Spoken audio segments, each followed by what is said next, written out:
character who's pious and you project immense piety, but you told us that you are not even a believer. I didn't say that. Agnostic, you said. Right? Yeah, well, what is an agnostic? It's somebody who may have doubts. I have sometimes doubts, and sometimes I don't have doubts. I don't have any doubts anymore. Well, of course you have doubts. That's being human. Yeah. I don't know anything.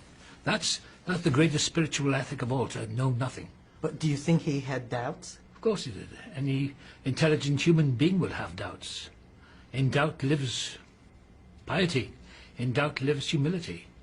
If you have certainty, you're dead. Certainty destroys people. Hitler destroyed 40 million people because he was certain. Stalin destroyed millions of his own people. Certainty, because he knew. No one knows. And the greatest way to live is to be living constantly in doubt. Nothing is static in nature, not even God. Where should we find him if he's always moving? On the journey? Oh, perhaps we'll find God over there, on the journey. I'll introduce you to him. Isn't the basics of faith not to have doubts at all? Well, unless one is Torquemada and the Inquisition. Any human being who has a faith in God, I don't know, I'm not a... But of course I have doubt. All I know is that there's a bigger mystery in my life than I can even comprehend. But I don't know what I am, I don't know where I came from, I don't know where I'm going. I have no idea what made me. I came from my father, my mother, my grandfather, but I don't know what I consist of. I have no idea. But I believe that something underneath it is miraculous. All these years later, 82, my heart is still beating. My body is functioning as far as I know. I feel relatively sane. But what I do know is that I know nothing. Now I am completely clueless because I've lived to such an age that I realize that my knowledge is meaningless. That of myself I am nothing. That we are not special.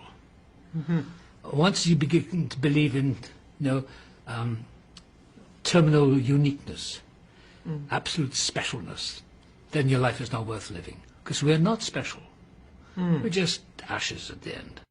You know, the hardest thing is to listen, to hear his voice, God's voice. But doesn't doubt breed fear in the hearts of religious people? Because who's the man 2,000 years ago? They were going to stone the woman caught in adultery. They're going to stone her to death. And that man 2,000 years ago, cast he the first stone who has not sinned.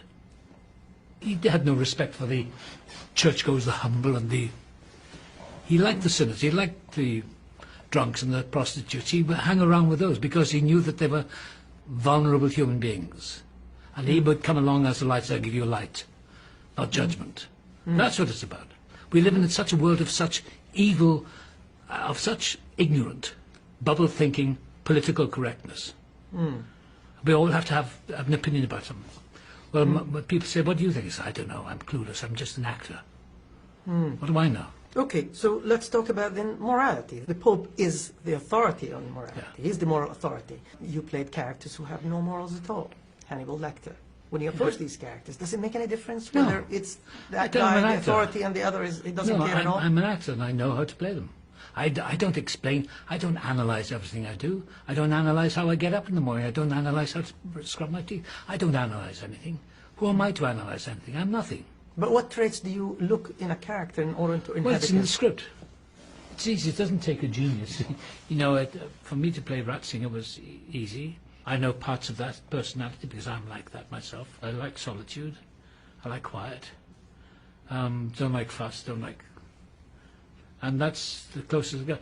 Everyone wants to analyse it. Everything in the script. Anthony Hopkins wrote a very good script. I don't have to improve in it. I don't have to rewrite it. It's there. Actors want to rewrite everything because they're stupid, because they think they're cleverer than the writer. If you go a good writer, you look at it and think, that's it. Just show up on set and do it. But you are an avaricious reader. You have vast knowledge and erudition. That must somehow seep into your character. Of course it does. Of course it does, because I'm intelligent, but I'm not a brilliant intellect. I'm intelligent enough to get into this business and to be an actor, to survive this long. That's called native intelligence. But where I came from as a schoolboy, I was an idiot. I couldn't understand anything. So I don't know how I got here from where I was then. Obviously you were not. I was doomed to failure. In school I was told I would be a failure. I was told I would amount to nothing. And I remember saying to my father one day, I'll show you. Now maybe at that moment when I said, I'll show you, maybe that set a spark off. I don't know. Maybe something divine went off in me. But whatever has happened in my life, has happened in spite of myself. Because of myself I am nothing. The guy said it 2,000 years ago, of myself I am nothing. It is the Father within who doeth the works. The kingdom of heaven within. Whether you're Christian or a believer or Catholic or Protestant or Muslim or Hindu, it's all the same. Life is a dream. So how do you explain the fact that you reached the pinnacle of your craft? I have no idea. As I say, I cannot take credit for anything. You see, the ego is the most dangerous part of us. Ego is the enemy. The ego. You have to have a little bit of it to keep moving. But you let that get out of control, then you have the power freak. You see them in the papers every day. The corruptness of corporations, the greed, the power, the belief that they're gods. And they all reach damnation in the end. But I'm not a religious person in that sense. I don't believe in the devil. I believe we have to pay the price for our actions. And if I'm cruel or disrespectful to someone, I'm going to pay the price for it. So I've learned over the years, slowly, and I'm a sinner like everyone else, I've learned over the years to respect people, to be kind. And if I'm angry about something, fine, I'm angry. I'm only human. I can't be anything else. I can't be a saint. You must remember that you are not God. You're only human. That's all.